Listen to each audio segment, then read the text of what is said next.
Hello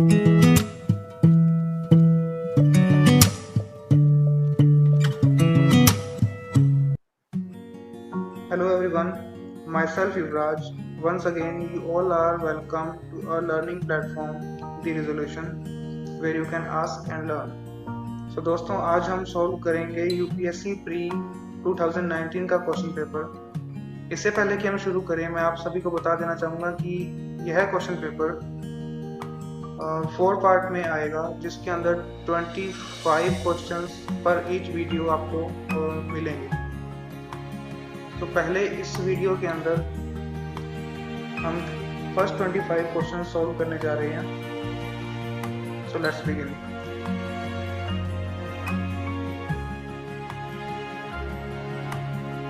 पहला question ये रहा, with reference to Asian infrastructure investment bank AIIB, consider the following statements.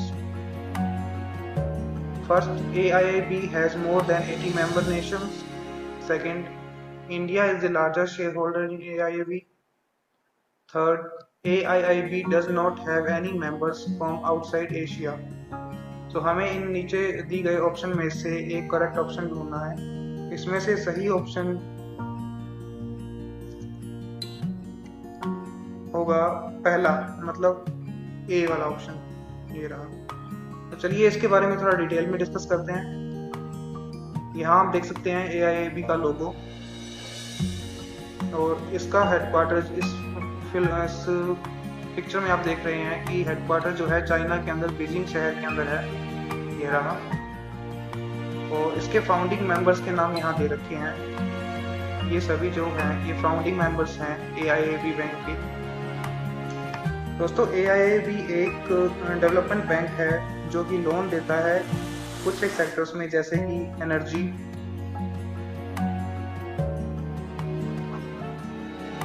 Transport,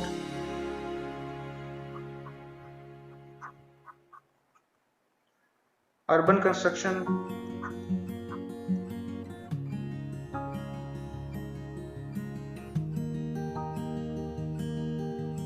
logistics और education and health care. Education and health care, ठीक है। इसमें all over 97 members हैं till date. 25 दिसंबर 2015 को इसने स्टार्ट वर्किंग करना शुरू किया था। 25 दिसंबर 2015 को यह काम करना शुरू किया था। और चाइना जो है वह इसका सबसे बड़ा शेयर होल्डर है। आज के टाइम में चाइना जो है ये वाला, यह सबसे बड़ा शेयर होल्डर है AIIB का, ठीक है। तो let's move to our next question. What was the purpose of inter-creditor agreement signed by the Indian banks and financial institution? देखिए, इंटर क्रेडिटर एग्रीमेंट यह एक तरह का एग्रीमेंट है जो कि साइन किया गया था इंडियन बैंक्स और फाइनेंशियल इंस्टीट्यूशंस के बीच में अभी फिलहाल में। आगे देखते हैं। तो लेसन दी इसकी यहाँ पर भी बताया गया है कि इसका पर्पस क्या था, इस एग्रीमेंट का साइन करने का पर्पस क्या था, वह पूछा जा रहा है इस क्वेश्चन में। पहला है, to lessen the government of India's perennial burden of fiscal deficit and current account deficit. मतलब इंडिया की गवर्नमेंट पर जो पेरेनियल बर्डन है फिस्कल डेफिसिट का और करंट अकाउंट डेफिसिट का, उसको कम करने के लिए यह इसका पर्पस हो सकता है। या फिर to support the infrastructure projects of central and state government. Infrastructure project जो होते हैं सेंट्रल और स्टेट गवर्नमेंट के, उनको सपोर्ट करने के लिए, क्या यह है इसका पर्पस है। या फिर to act as independent regulator in case of applications for loan of ₹50 crore और मोर। इंडिपेंडेंट रेगुलेटर मतलब एक अपने स्वतंत्र रूप से कार्य करने वाला रेगुलेटर जो है 50 करोड़ या उससे ऊपर के लोन्स के अंदर एक इंडिपेंडेंट रेगुलेटर के रूप में यह काम करेगा। यह इसका पर्पस था इसका इंटर क्रेडिटर एग्रीमेंट का। चौथा ऑप्शन है, to aim at faster resolution of stressed asset of ₹50 crore और more which are under consortium lending. देखिए, कंसोर्टियम लेंडिंग का मतलब होता है ये जो कंसोर्टियम लैंडिंग शब्द दिया गया नीचे, इसका मतलब होता है संघ उधार। मतलब एक ग्रुप है, एक संघ है किसी भी इंस्टीट्यूशन का, वो इकट्ठे अगर एक साथ उधार लेते हैं उसको कहते हैं कंसोर्टियम लैंडिंग। तो चौथा पॉइंट यह कहता है कि एक फास्ट ट्रैक तरीका बनाया जाए या समाधान निकाला जाए जिससे कि जो तनावपूर्ण जो परिस्थिति है वह 50 करोड़ या ऊपर से इससे ऊपर की लोन की जो तनाव आया हुआ है उसे कम किया जाए। ठीक है, इसमें से इसका आंसर आएगा डी, यह है इसका राइट आंसर है। नेक्स्ट क्वेश्चन देखते हैं।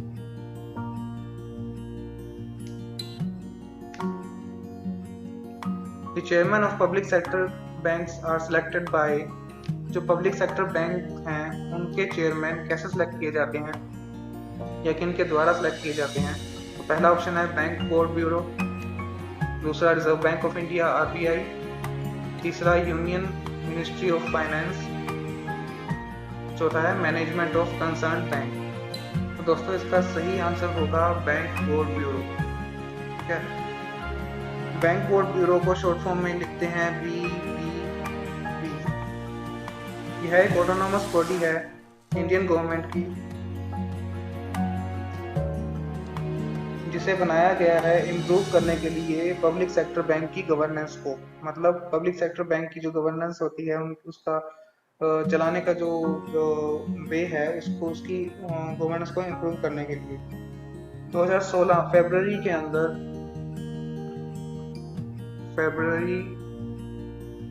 2016 के अंदर एनडीए की गवर्नमेंट ने इसका प्रपोजल अप्रूव किया था और अप्रैल 2016 के अंदर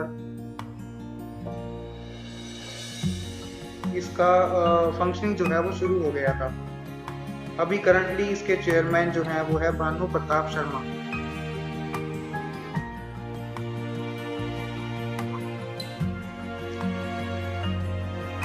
चलिए नेक्स्ट क्वेश्चन देखते हैं। Consider the following statement. Petroleum and Natural Gas Regulatory Board (PNGRB) is the first regulatory board set up by the Indian government। ये कह रहा है कि PNGRB क्या पहला रेगुलेटरी बॉडी है जो कि इंडियन गवर्नमेंट ने सेटअप किया है। दूसरा, one of the task of PNGRB is to ensure competitive markets of gas। Competitive market जो है गैस के लिए अलग अलग कंपनीज जो हैं उसको एक सही तरीके से चलाए रखना, इंश्योर करना, क्या वह इसका काम है PNGRB का। Appeal against the decisions of PNGRB। PNGRB जो डिसीजंस लेता है उसके अगेंस्ट अपील जो की जाती है वो अपीलेट ट्रिब्यूनल इलेक्ट्रिसिटी के लिए जो बना हुआ है उसके अंदर की जाती है। इन चारों में से सही ऑप्शन बताना है। सबसे सही ऑप्शन है बी, मतलब सेकंड और थर्ड जो ऑप्शंस हैं वह सही आएंगे इसमें। देखिए PNGRB जो है यह बनाया गया था कंज्यूमर्स के इंटरेस्ट को प्रोटेक्ट करने के लिए, जो कि इंक्लूड थे पेट्रोलियम प्रोडक्ट्स या नेचुरल गैस सेक्टर्स के अंदर। PNGRB को बनाया गया था the petroleum and natural gas regulatory board act 2006 के अंतर्गत। और जो अपीलेट ट्रिब्यूनल है, यह वाला जो ट्रिब्यूनल है जिसके अंदर अपील दायर की जाती है PNGRB के अगेंस्ट, उसके डिसीजंस के अगेंस्ट, वह बनाया गया था, एस्टेब्लिश किया गया था under section 110 of electricity act 2003। यहाँ PNGRB का लोगो देख सकते हैं। चलिए नेक्स्ट क्वेश्चन की तरफ चलते हैं। With reference to communication technology which is are the differences between LTE long term evolution and VoLTE। LTE is commonly marketed as 3G and VoLTE is commonly marketed as advanced 3G। LTE is data only technology and VoLTE is voice only technology। इन दोनों में से सही option बताना है हमें। तो सही option दोस्तों इन दोनों में से कोई भी नहीं आएगा, नाइदर 1 and 2, इन दोनों में से कोई भी सही ऑप्शन नहीं है। आपने यह लोगो देखा होगा अपने एंड्रॉयड मोबाइल्स के ऊपर, यहाँ पर वोल्टी लिखा हुआ है। देखिए जो LTE जो कनेक्शन नेटवर्क है, LTE मतलब लॉन्ग टर्म इवोल्यूशन, इसके अंदर सिर्फ और सिर्फ डाटा ट्रांसफर किया जा सकता है। दूसरी भाषा में कहें तो LTE is a term used for the particular type of 4G network that delivers the fastest mobile internet experience, where the VoLTE enables one to make calls over the LTE network. It allows phone's dialer to place calls through internet and send voice and data over the network. मतलब VoLTE जो network है इसके अंदर आप net का use कर सकते हैं वॉइस को भेजने के लिए और डाटा को भेजने के लिए। देखिए अगस्त 2012 में मेट्रो PCS एक कंपनी है जिसने लॉन्च किया था वर्ल्ड का सबसे पहला कमर्शियल वोल्टी नेटवर्क लॉन्च किया था, जो कि डलास में किया था। ये नॉर्थ अमेरिका का मैप देख सकते हैं आप यहाँ पर टेक्सास है, ये रहा टेक्सास के अंदर एक डलास नाम का कंट्री है जिसके अंदर इन्होंने लॉन्च किया था। तो दोस्तों देखते हैं अब अगला question. Which of the following statements are correct regarding the Maternity Benefit Amendment Act 2017?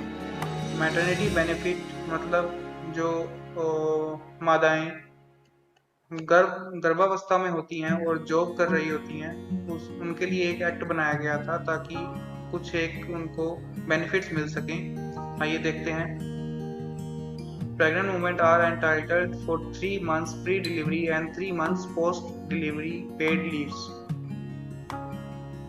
Enterprises with crèches का मतलब होता है गर्भगृह, ऐसी जगह जहां पर शिशुओं को रखा जाता है, नवजात शिशुओं को, और उनकी माताएं उन्हें दिन में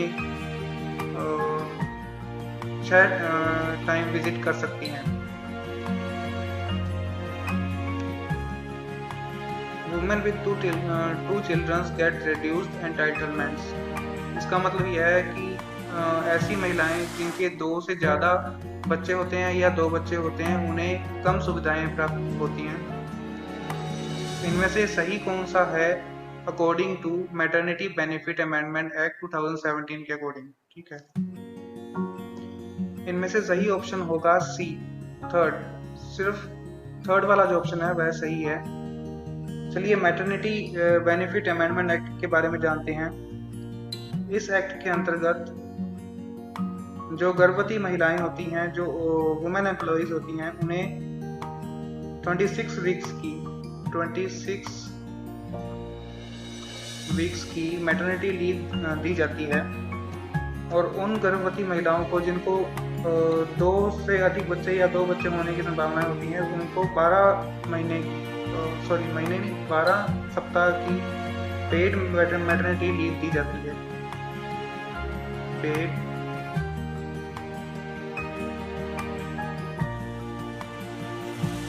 लीव दी जाती है, मतलब women with 2 children are get reduced entitlements, मतलब उन्हें जो हक दिए जाते हैं, एंटाइटलमेंट्स का मतलब हक दिए जाते हैं, वह 2 या 2 से अधिक बच्चे होने के कारण वह हक कम कर दिए जाते हैं। चलिए सेकंड पॉइंट की बात करते हैं। एंटरप्राइजेज विद क्रैचेस मतलब ऐसे वर्किंग पॉइंट जहां पर गर्भगृहों की सहूलियत उपस्थित है।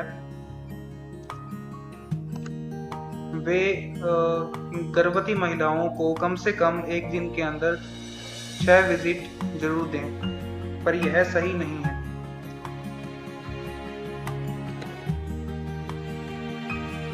मैटरनिटी बेनिफिट एक्ट के अंदर क्रैच फैसिलिटी के विजिट करने की जो टाइम लिमिट है वह 4 टाइम्स है, ना कि 6 टाइम्स, 4 टाइम्स। चलिए नेक्स्ट क्वेश्चन देखते हैं। तो 7th question, which of the following is not a sub index of the World Bank ease of doing business. देखिए वर्ल्ड बैंक जो है वह एक इंडेक्स निकालता है जिसका नाम है ease of doing business index. इसके अंदर पूछा जा रहा है क्वेश्चन में कि उसके सब इंडेक्स कौन से हैं, मतलब उसके क्राइटेरिया कौन कौन से हैं जिसके बेसिस पर यह इंडेक्स निकाला जाता है।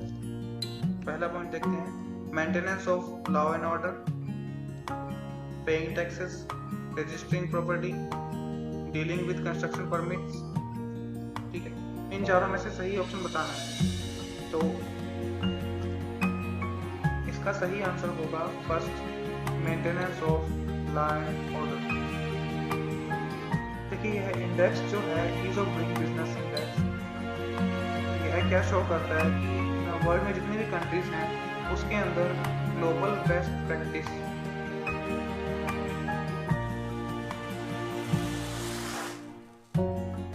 बेस्ट प्रैक्टिस और उन कंट्रीज की इकोनॉमी, इनके बीच में कितना गैप है,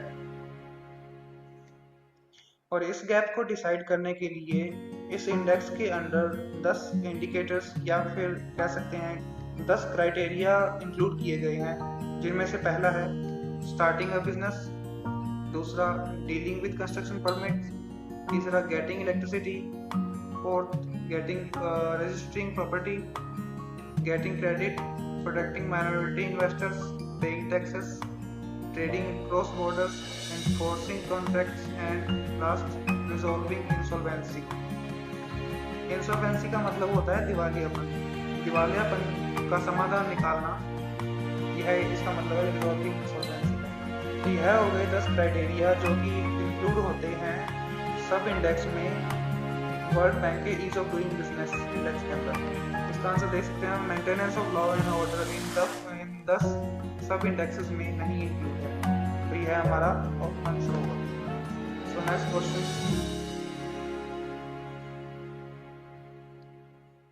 in India, extended producer responsibility was introduced as an important feature in which of the following? इनमें से किस ऑप्शन में एक्सटेंडेड प्रोड्यूसर रिस्पॉन्सिबिलिटी इंट्रोड्यूस की गई थी? The biomedical waste management and handling rules 1998, the recycled plastic manufacturing and usage rules 1999, e waste management and handling rules 2011, the food safety and standard regulation 2011। देखिए इसमें सही answer होगा e waste management and handling rules 2011। 2011 में जो rules निकाले गए थे उसके तहत अगर कोई प्रोड्यूसर कुछ ई वेस्ट प्रोड्यूस करता है, मतलब कोई इलेक्ट्रॉनिक आइटम प्रोड्यूस करता है, उसे रिसाइकल करने की और उसे रिड्यूस करने की लायबिलिटी प्रोड्यूसर की होती है, मतलब उसकी जिम्मेवारी होती है कि वो उसे रिसाइकल भी करे और रिड्यूस भी करे। So let's move to our next question. देखिए इस क्वेश्चन को जरा गौर से समझेंगे। Economic cost of food grains, food grains कुछ भी अनाज खरीदा जाता है उसकी इकोनॉमिक कॉस्ट जो होती है, फूड कॉरपोरेशन ऑफ इंडिया के द्वारा जो अनाज खरीदा जाता है उसकी कॉस्ट जो होती है वह इक्वल्स टू होती है मिनिमम सपोर्ट प्राइस के प्लस बोनस की, जो कि फार्मर्स को पे किया जाता है, किसके द्वारा? फूड कॉरपोरेशन ऑफ इंडिया के द्वारा। Transportation cost only, interest cost only, procurement incidentals and distribution cost, procurement incidentals and charges for godowns। देखिए जो भी इकोनॉमिक कॉस्ट होती है किसी भी अनाज की या किसी भी प्रोडक्ट की, वह 3 मेन कंपोनेंट्स के अंदर इंक्लूड की जाती है, जैसे कि सबसे पहला होगा प्रोक्योरमेंट कॉस्ट,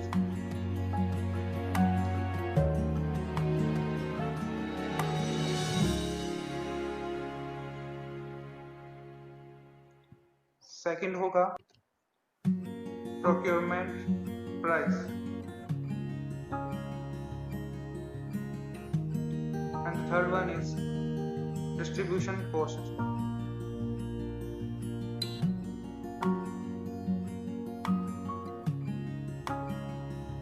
तीन मेन कंपोनेंट जो हैं इकोनॉमिक कॉस्ट के वह होंगे प्रोक्योरमेंट कॉस्ट, प्रोक्योरमेंट प्राइस और डिस्ट्रीब्यूशन कॉस्ट। प्रोक्योरमेंट का मतलब होता है कुछ भी खरीद जो की जाती है, भले ही वो किसी भी प्रोडक्ट की हो, किसी अनाज की हो या किसी भी चीज़ की हो। अब बात करते हैं प्रोक्योरमेंट इंसिडेंटल्स, यह क्या चीज़ होती है। तो यहाँ देख सकते हैं हम procurement incidentals are the initial cost incurred during the procurement of food grains. मतलब जब भी किसी भी अनाज की खरीद की जाती है, फूड ग्रेन्स की को खरीदा जाता है, तो उसकी जो इनिशियल कॉस्ट होती है जो हम किसी विक्रेता को देते हैं, तो वो प्रोक्योरमेंट इंसिडेंटल्स कहलाई जाती है। मतलब खरीद फरोख्त, हिंदी में इसका मतलब होगा खरीद फरोख्त। अब बात करते हैं डिस्ट्रीब्यूशन कॉस्ट की। तो यहाँ देखिए डिस्ट्रीब्यूशन कॉस्ट के अंदर 5 पॉइंट्स इंक्लूड किए जाते हैं। सबसे पहला है फ्राइट। फ्राइट मीन्स भाड़ा दिया जाता है, किसी भी माल को एक जगह से दूसरी जगह ले जाने के लिए जो भाड़ा दिया जाता है उसे फ्राइट कहते हैं। Handling charges, storage charges, loss during transit, एक जगह से दूसरी जगह ले जाने के बीच में अगर कोई लॉस होता है तो उसे लॉस ड्यूरिंग ट्रांजिट के बीच में दिया जाता है। एस्टेब्लिशमेंट कॉस्ट, उस पूरी डिस्ट्रीब्यूशन को एस्टेब्लिश करने के लिए, उस पूरे सिस्टम को एस्टेब्लिश करने के लिए जो कॉस्ट इंक्लूड होती है वो इसके अंदर आती है। सो इसका सही आंसर होगा प्रोक्योरमेंट इंसिडेंटल्स एंड डिस्ट्रीब्यूशन कॉस्ट। अगला क्वेश्चन देखते हैं। In the context of any country, which one of the following would be considered as a part of its social capital? अगर किसी कंट्री की बात की जाए तो उसका सोशल कैपिटल के रूप में किस पॉइंट को लिया जाएगा। मतलब इनमें से नीचे दिए गए ऑप्शंस में से कौन सा उसका सोशल कैपिटल के पार्ट के रूप में एक्सेप्ट किया जाएगा। फर्स्ट है proportion of literates in the population, मतलब कितने पढ़े लिखे लोग हैं पॉपुलेशन के अंदर, उनका प्रोपोर्शन बताना है। Next, stock of its buildings, other infrastructure और मशीन्स इंफ्रास्ट्रक्चर और बिल्डिंग्स कितनी है उस कंट्री के अंदर। Size of population in the working age group, working age के अंदर कितने पॉपुलेशन है उसका साइज इसके अंदर बताया गया है। The level of mutual trust and harmony in society, harmony का मतलब होता है सामंजस्य।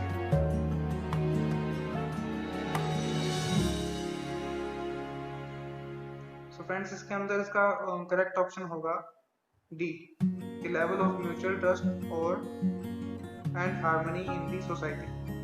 चलिए नेक्स्ट क्वेश्चन की तरफ चलते हैं। The service area approach was implemented under the purview of, service area approach जो है वो किसकी परिधि के अंडर में, इसका मतलब होता है परिधि, किसकी परिधि के अंदर में इम्प्लीमेंट किया गया था। Integrated rural programme, lead bank scheme, Mahatma Gandhi national rural employment guarantee scheme, national skill development mission. इन चारों में से सही आंसर होगा लीड बैंक स्कीम। SAA मतलब सर्विस एरिया अप्रोच जो है वह RBI के द्वारा अप्रैल 1989 के अंदर, अप्रैल 1989 के अंदर लॉन्च किया गया था लेड बैंक स्कीम के इंक्लूजन में। SAA को रूरल और सेमी अर्बन एरियाज के डेवलपमेंट के लिए लॉन्च किया गया था। SAA के अंतर्गत हर एक ब्रांच के अंदर जो रूरल और सेमी अर्बन एरिया आता है उसमें से लगभग 15 से 25 विलेजेस को कवर करना नेसेसरी था। Next question, with reference to the management of minor minerals in India, consider the following statement. Sand is a minor mineral according to the prevailing law in the country.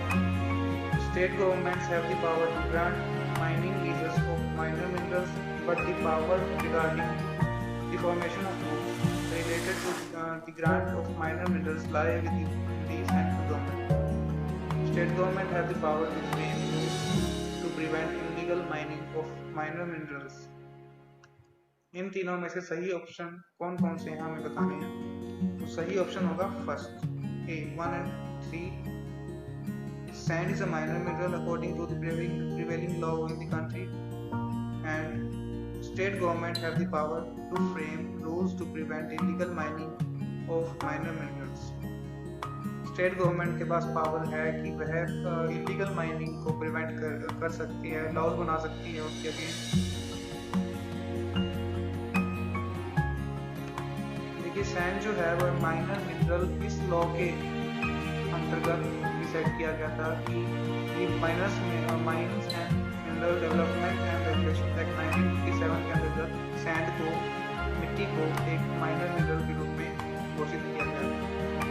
Whereas the central government has the power to notify minor minerals and deal with policy and legislation of the major minerals. Let's move to the next question. Consider the following statements. Most of India's external debt is owed by governmental entities. External debt जो होती है उसका मतलब होता है विदेशी ऋण, मतलब विदेश एक तो होता है जो इंडिया के पर्टिकुलर इंडिया के बीच में अंदर से जो उनका टैक्स या ऋण होता है, और एक इंडिया के बाहर से जो डेप्ट होगा ऋण होगा उसे एक्सटर्नल डेप्ट कहेंगे। All of India's external debt is denominated in US dollars.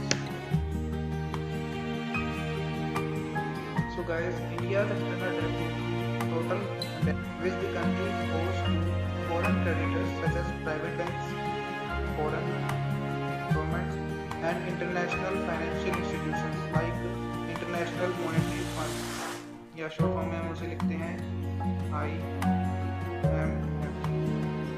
And world Bank. जो डेप्टर्स हैं या कर्जदार हैं वो या तो स्टेट गवर्नमेंट्स हो सकती हैं या फिर सेंट्रल गवर्नमेंट्स हो सकती हैं, या फिर कॉरपोरेशंस हो सकती हैं, सिटीजन्स हो सकती हैं, इंडिया के भी और बाहर के। इंडिया की जो एक्सटर्नल डेप्ट है वो सेवरल करेंसीज में डिनोट की जाती है, ना कि सिर्फ यूएस डॉलर्स में, और जबकि यूएस डॉलर का सबसे बड़ा शेयर है इन सभी करेंसीज के। तो इसका सही आंसर होगा डी, नाइदर 1 और 2। Next question, which of the following is not included in the assets of commercial bank in India? Assets means होता है संपत्ति।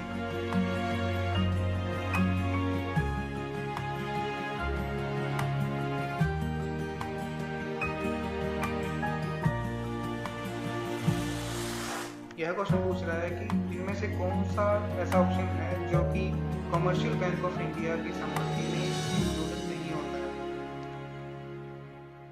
Advances, deposits, money at call and short notice, investments।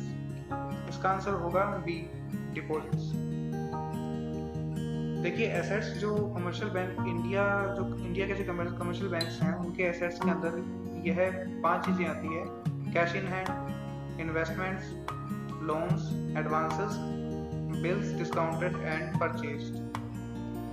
जबकि जो liabilities हैं commercial bank of India की liabilities हैं उसके अंदर कैपिटल रिसोर्सेज, डिपॉजिट्स, बोरोविंग्स और अदर्स, ये उसकी लायबिलिटीज या फिर इसको हिंदी में कहते हैं देनदारियां या फिर ऋण, यह उसकी लायबिलिटीज के अंदर आते हैं।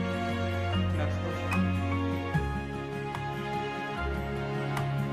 इन the context of India which of the following factors are contributors to reducing the risk of currency crisis. यह पूछ रहा है कि इन सभी फैक्टर्स में से कौन सा ऐसा फैक्टर है जो रिड्यूस कर सकता है रिस्क को, रिड्यूस कर सकता है करेंसी क्राइसिस के रिस्क को। इनमें से कौन सा है देखें। The foreign currency earnings of India's IT sector, increasing the government expenditure, remittances from Indians abroad. इनमें से सही ऑप्शन बताना है। रेमिटेंसेस एक वर्ड है जिसका मतलब होता है भेजा हुआ धन। जो इंडियंस अब्रॉड रहते हैं, मतलब NRI, उनके द्वारा भेजा हुआ धन, क्या वह करेंसी क्राइसिस को रिड्यूस करने में सहायता कर सकता है? तो इसका सही आंसर होगा बी, 1 और 3। कि foreign currency earnings of India IT sector, मतलब इंडिया के आईटी सेक्टर से जो फॉरेन करेंसी अर्निंग्स होती हैं, जो भी प्रोडक्ट्स वगैरह इंपोर्ट किए जाते हैं इंडिया के आईटी सेक्टर से, और उससे जो अर्निंग होती है वह हेल्पफुल हो सकती है, तो कंट्रीब्यूट कर सकती है रिड्यूस करने के लिए करेंसी क्राइसिस को। और रेमिटेंसेस के बारे में मैंने अभी आपको बता दिया है। चलिए अगले क्वेश्चन की तरफ चलते हैं। Which one of the following suggested that the governor should be an eminent person from outside the state and should be a detached figure without intense political links or should not have taken part in politics in the recent past? इनमें से किसने यह suggest किया था कि governor जो है वह एक ऐसा पर्सन होना चाहिए जो उस पर्टिकुलर स्टेट से के बाहर से बिलोंग करता हो, उसके कोई भी पॉलिटिकल लिंक्स ना हो और पॉलिटिक्स से कोई भी कनेक्शन ना हो रिसेंट पास्ट के अंदर। ऑप्शन देखते हैं। फर्स्ट, एडमिनिस्ट्रेटिव रिफॉर्म्स कमीशन जो कि 1966 में आया था, Raja Mannar committee 1969, Sarkaria commission 1983 and national commission to review the working of the constitution 2000। इसका सही आंसर होगा सी, सरकारिया कमीशन। यह कमीशन सेटअप किया गया था जून 1983 के अंदर।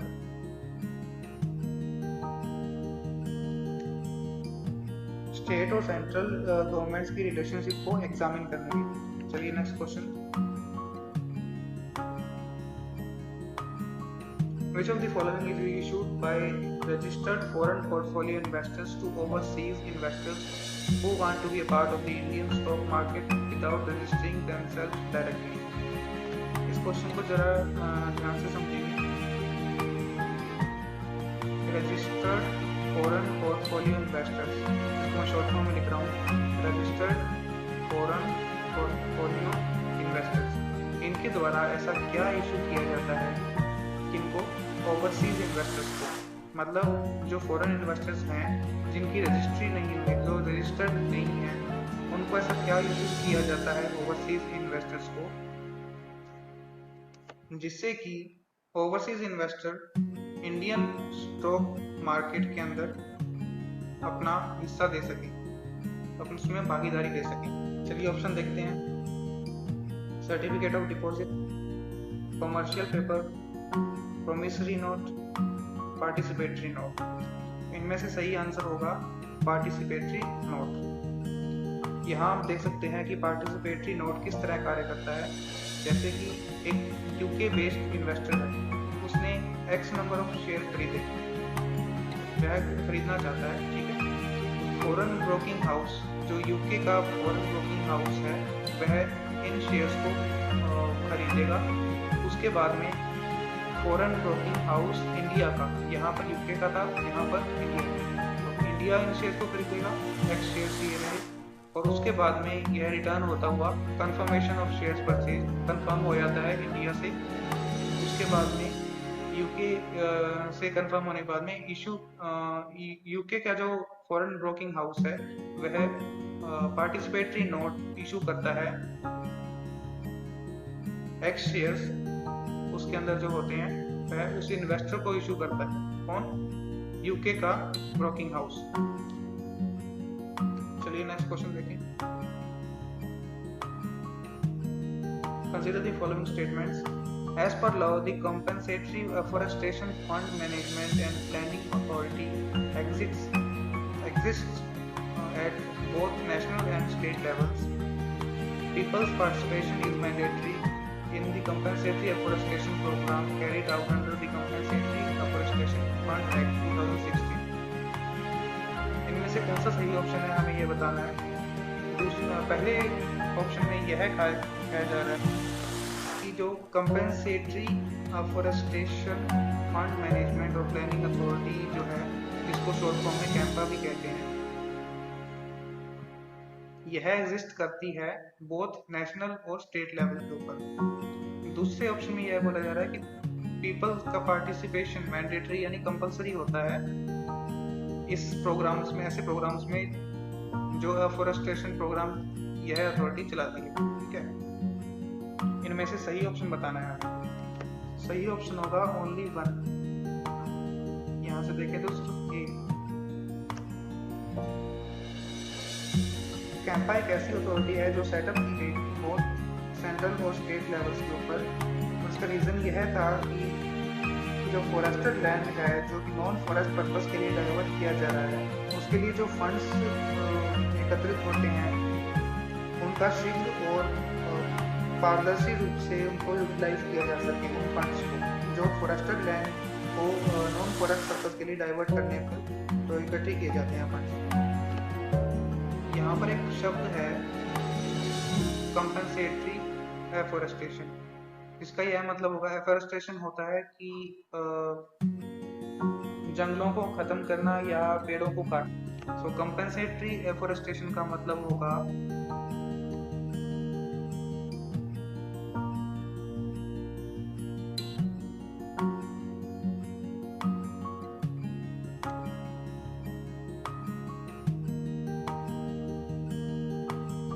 इसके लिए फंड्स उस कंपनी से कलेक्ट किए जाते हैं जिसको लैंड फॉरेस्टेड लैंड दिया जा रहा है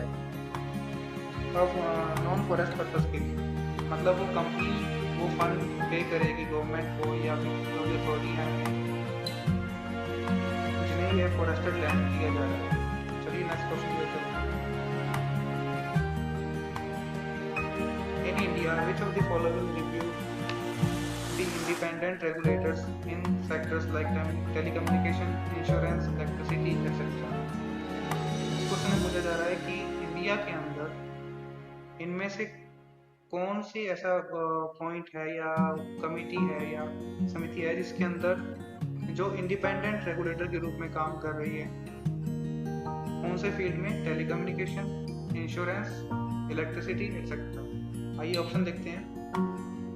Ad hoc committees set up by the parliament, parliamentary committees or department or relating standing committee, finance commission, financial sector legislative reforms commission और नीति आयोग। इनमें से सही आंसर होगा ad hoc committees set up by the parliament।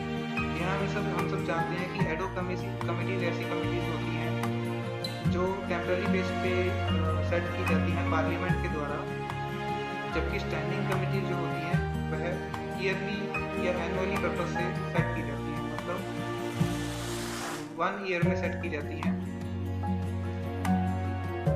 तो इनमें से ad hoc committees जो है वह इंडिपेंडेंट रेगुलेटर के रूप में काम करती हैं टेलीकम्युनिकेशन, इंश्योरेंस, इलेक्ट्रिसिटी एक्सेट्रा इन सभी सेक्टर्स के अंदर।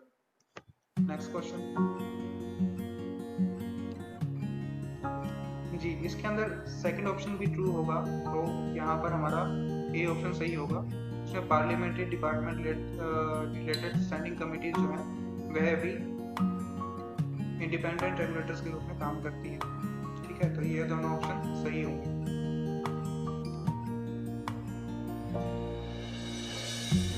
With reference to the India's 5-year plan, which of the following statement is correct? यहाँ पर आप देख सकते हैं 3 5-year plans को डिस्क्राइब किया गया है। Second 5-year plan, fourth 5-year plan और फिफ्थ 5-year plan। इन स्टेटमेंट्स को रीड करने के बाद हमें सही ऑप्शन चूज करना है इनमें से। इसका सही ऑप्शन होगा ए 1 और 2 ओनली, मतलब ये दोनों करेक्ट हैं जबकि ये रॉन्ग है। देखिए, जो फिफ्थ 5-year plan था उसने प्रायोरिटी दी थी सबसे ज़्यादा एग्रीकल्चर, एम्प्लॉयमेंट और पॉवर्टी एलिवेशन को। 5-year plan के बारे में थोड़ी जानकारी आपको दे दूँ। सबसे पहला 5-year plan जो इंट्रोड्यूस किया गया था इंडिया में वह 1951 के अंदर इंट्रोड्यूस किया गया था। तब से लेकर के आज तक 12 5-year plan आ चुके हैं और 2017 के अंदर नरेंद्र मोदी जी की सरकार और एनडीए की सरकार ने इसे खत्म कर दिया था। 5-year plan की जो है स्कीम थी जो रशिया से ली गई थी, जिसे 2017 में खत्म कर दिया गया। Next question, with reference to the Constitution of India, consider the following statements. No High Court shall have the jurisdiction to declare any central law to be constitutionally invalid. Second, an amendment to the Constitution of India cannot be called into question by the Supreme Court of India. पहला option यह कह रहा है कि किसी भी high court के jurisdiction के अंतर्गत यह नहीं आता कि वह किसी भी सेंट्रल लॉ को कॉन्स्टिट्यूशनली इनवैलिड घोषित करे। दूसरे ऑप्शन में यह बताया जा रहा है कि कॉन्स्टिट्यूशन जो इंडिया का कॉन्स्टिट्यूशन है उसके अंदर कोई भी अमेंडमेंट को सुप्रीम कोर्ट क्वेश्चन नहीं कर सकता या इंटरोगेट नहीं कर सकता। तो इनमें सही आंसर होगा D, neither one and two. दोनों ही जो ऑप्शंस हैं ये है रॉन्ग, सही नहीं है। Next question, consider the following statements. Purchasing power parity (PPP) exchange rates are calculated by comparing the prices of the same basket of goods and services in different countries. Second, in terms of PPP dollar, India is the 6th largest economy in the world. इनमें से सही option बताना है हमें। देखिए, purchasing power parity जो है यह एक थ्योरेटिकल एक्सचेंज रेट है जो अलाउ करता है same amount of goods by करने के लिए अलग अलग कंट्रीज के अंदर।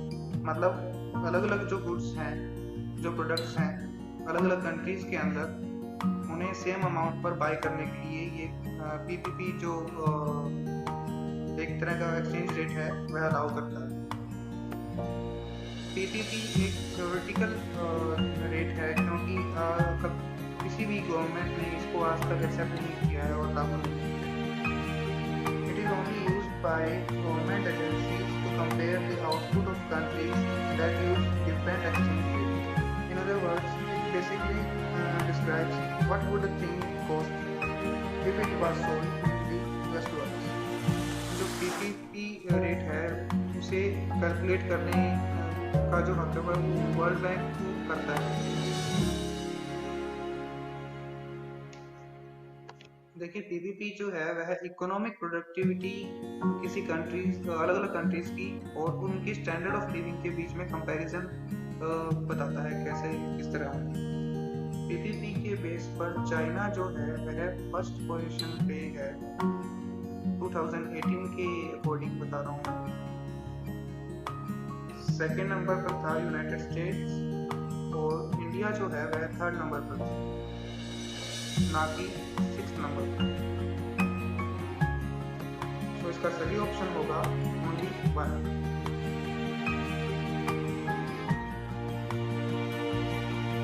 थर्ड क्वेश्चन क्या है, with reference to the cultivation of kharif crops in India in the last 5 years, last 5 सालों में खरीफ क्रॉप जो उगाई गई है इंडिया में उनका कल्टीवेशन किया गया है, उसके बिहाफ पे फॉलोइंग स्टेटमेंट्स को रीड कीजिए। Area under rice cultivation is the highest, area under the cultivation of jowar is more than that of oilseeds, area of cotton cultivation is more than that of sugarcane, area under the sugarcane cultivation has steadily decreased। इनमें से सही option बताना है हमें, तो सही option होगा ए, 1 and 3 only। Area under rice cultivation is the highest, ये हम सभी जानते हैं कि इंडिया के मोस्टली पार्ट्स में राइस की कल्टीवेशन की जाती है और most of the population rice consume करती है। थर्ड पॉइंट भी सही है जिसके अंदर कहा जा रहा है कि कॉटन कल्टीवेशन का जो एरिया है वह शुगरकेन के कल्टीवेशन से ज़्यादा है। Next question, among agriculture commodities imported by India which one of the following accounts for the highest imports in terms of value in the last 5 years. इस सवाल में यह पूछा जा रहा है कि एग्रीकल्चर कमोडिटीज जो इंपोर्ट की गई हैं लास्ट 5 ईयर्स के अंदर, उसमें से सबसे ज़्यादा imports, highest import in terms of value के टर्म्स में किसका था। तो ऑप्शन देखते हैं, spices, fresh fruits, pulses, vegetable oils. इनमें से राइट ऑप्शन होगा वेजिटेबल ऑयल्स का। इसका in terms of value highest export था लास्ट 5 ईयर्स में वेजिटेबल ऑयल्स का। नेक्स्ट क्वेश्चन,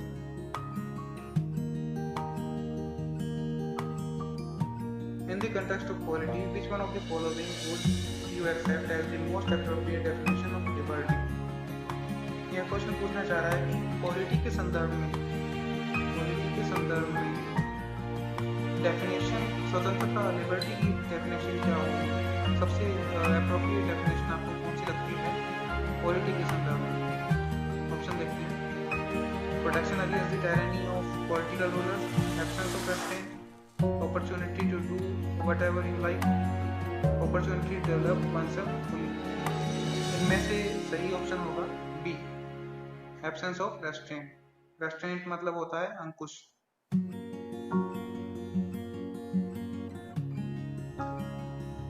सो गाइस, इस वीडियो लेक्चर में इतना ही।